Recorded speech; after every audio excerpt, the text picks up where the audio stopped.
మీరు ఇక్కడ issue నీటిదుంటే, issue జాతీయ స్థాయిలో ఉన్న యువత ఇవాళ రోడ్డు మీదకి ఉంటే మీరు దాన్ని కూడా మళ్ళా కేటీఆర్ అని అంటున్నారు. కేటీఆర్ బినామీ అయితే ఇది 2013 ఆనాడు కేటీఆర్ గారు ముఖ్యమంత్రి కాదు, ఉమ్మడి ఆంధ్రప్రదేశ్లో వారు కాంగ్రెస్ పార్టీలో లేరు, వారు ప్రభుత్వంలో లేరు. ఇది జేఎన్టీయు కాకినాడ వాళ్ళు చేపట్టిన పరీక్షలు, వాళ్ళు చేపట్టిన రిక్రూట్మెంట్ అవన్నీ కూడా గ్లోబ్ అరీనా సంస్థ ద్వారా చేసిండ్రు. రేవంత్ రెడ్డి గారు మీ ప్రభుత్వం, మీ కాంగ్రెస్ ప్రభుత్వం ఉన్నది, మరి కేటీఆర్ గారికి సంబంధించిన సంస్థ అయితే మీ కాంగ్రెస్ ప్రభుత్వం 2013లో ఎందుకు జేఎన్టీయు విశ్వవిద్యాలయం గ్లోబ్ అరీనా సంస్థకు ఎందుకు కాంట్రాక్టులు ఇచ్చింది? ప్రశ్న నంబర్ 1. ఇగోండి ఇంకొక circular, same Globe Arena Technologies, ఇంకొక 6 నెలల తర్వాత ఇంకో కాంట్రాక్ట్, అసెస్మెంట్ బీటెక్ పరీక్షలు.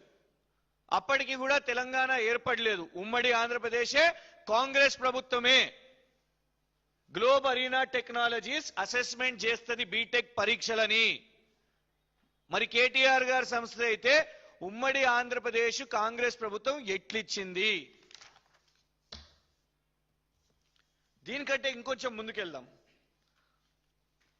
2012లో అతిపెద్ద ఇన్ఫర్మేషన్ అండ్ టెక్నాలజీ సమిట్ ఆనాడు కాంగ్రెస్ ప్రభుత్వం ఏర్పాటు చేసింది ఇక్కడ.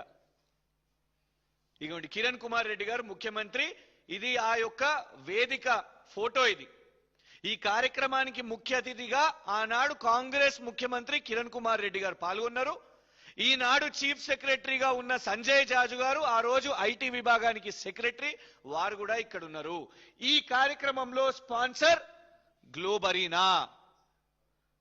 కాంగ్రెస్ ప్రభుత్వం చేపట్టిన సదస్సుకి స్పాన్సర్ గ్లోబ్ అరీనా. అందులో వక్తగా దాని యొక్క CEO. కాంగ్రెస్ ప్రభుత్వం చేపట్టిన సదస్సులో విఎస్ఎన్ రాజు గ్లోబ్ అరీనా CEO ఉన్నారు. అప్పటికి కేటీఆర్ గారు ప్రభుత్వంలో లేరు.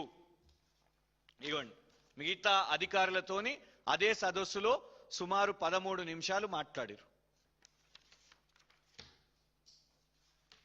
కేటీఆర్ గారి మీద మీరు ఆరోపణ చేసే ముందు ఈ ఫోటో చూడండి. కాంగ్రెస్ జాతీయ ప్రధాన కార్యదర్శి, మాజీ ముఖ్యమంత్రి నారాయణ స్వామి గారితో గ్లోబ్ అరీనా CEO. పొద్దున్న లేస్తే అబద్ధాలు చెప్తున్నారు వీళ్ళు. రేవంత్ రెడ్డి గారు, బండి సంజయ్ గారు ఇన్ని ఫోటోలు చూపెట్టిన అంటే ఎప్పటి నుంచి? తెలంగాణ రాష్ట్రం ఏర్పడక ముందు నుంచే కాంగ్రెస్ ప్రభుత్వం వాళ్లకు కాంట్రాక్టులు ఇస్తున్నది.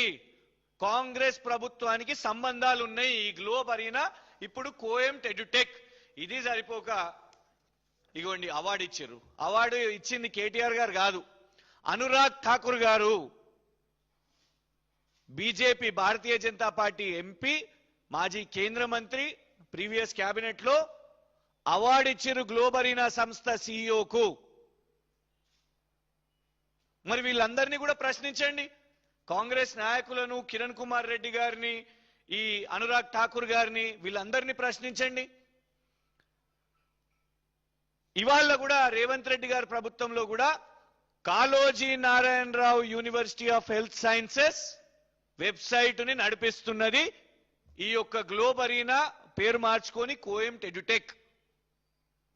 కర్ణాటకలో 2 విశ్వవిద్యాలయాలు కాంగ్రెస్ ప్రభుత్వం ఇదే సంస్థకు ఇచ్చింది. ఈ సంస్థ దేశవ్యాప్తంగా ఎన్నో కూడా వాళ్ళు చేస్తున్నారు. దీన్ని పట్టుకొని అంత గొప్ప ఉద్యమం జరుగుతుంటే, యూత్ ఉద్యమం, India's biggest youth movement, Gen Z movement జరుగుతుంటే దాన్ని డైవర్ట్ చేయడానికి భారతీయ జనతా పార్టీ నాయకులు, కేంద్ర మంత్రి బండి సంజయ్ మరియు వాళ్లకు హెల్ప్ చేయడానికి, ఎందుకంటే నువ్వు బీజేపీని అడగలేవు, కేంద్రంలో ఉన్న బీజేపీని ప్రశ్నించడానికి రేవంత్ రెడ్డి గారికి భయం. అందుకే డైవర్ట్ చేయడానికి ఇద్దరు ఎంచుకున్న మార్గం కేటీఆర్ ని టార్గెట్ చేయాలి.